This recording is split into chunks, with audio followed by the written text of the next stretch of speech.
আসসালামু আলাইকুম গাইস। তো সেকেন্ড ব্লগ।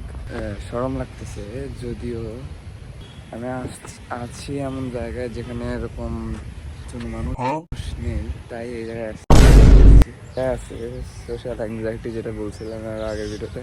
বিভিন্ন জন বিভিন্নভাবে তাকায় থাকে দেখলেই। তো ঘুম থেকে উঠেই প্রথম এই ভিডিওটা করলাম। একটা ভাই আসতেছে, ঠিক আছে। এটা কি হয়েছে?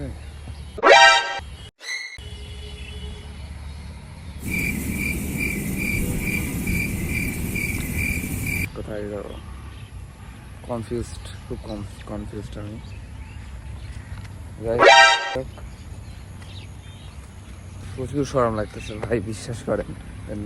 আচ্ছা, এখন তো কিছু করার নাই, কিছু সিনেমাটিক শট নিচ্ছি।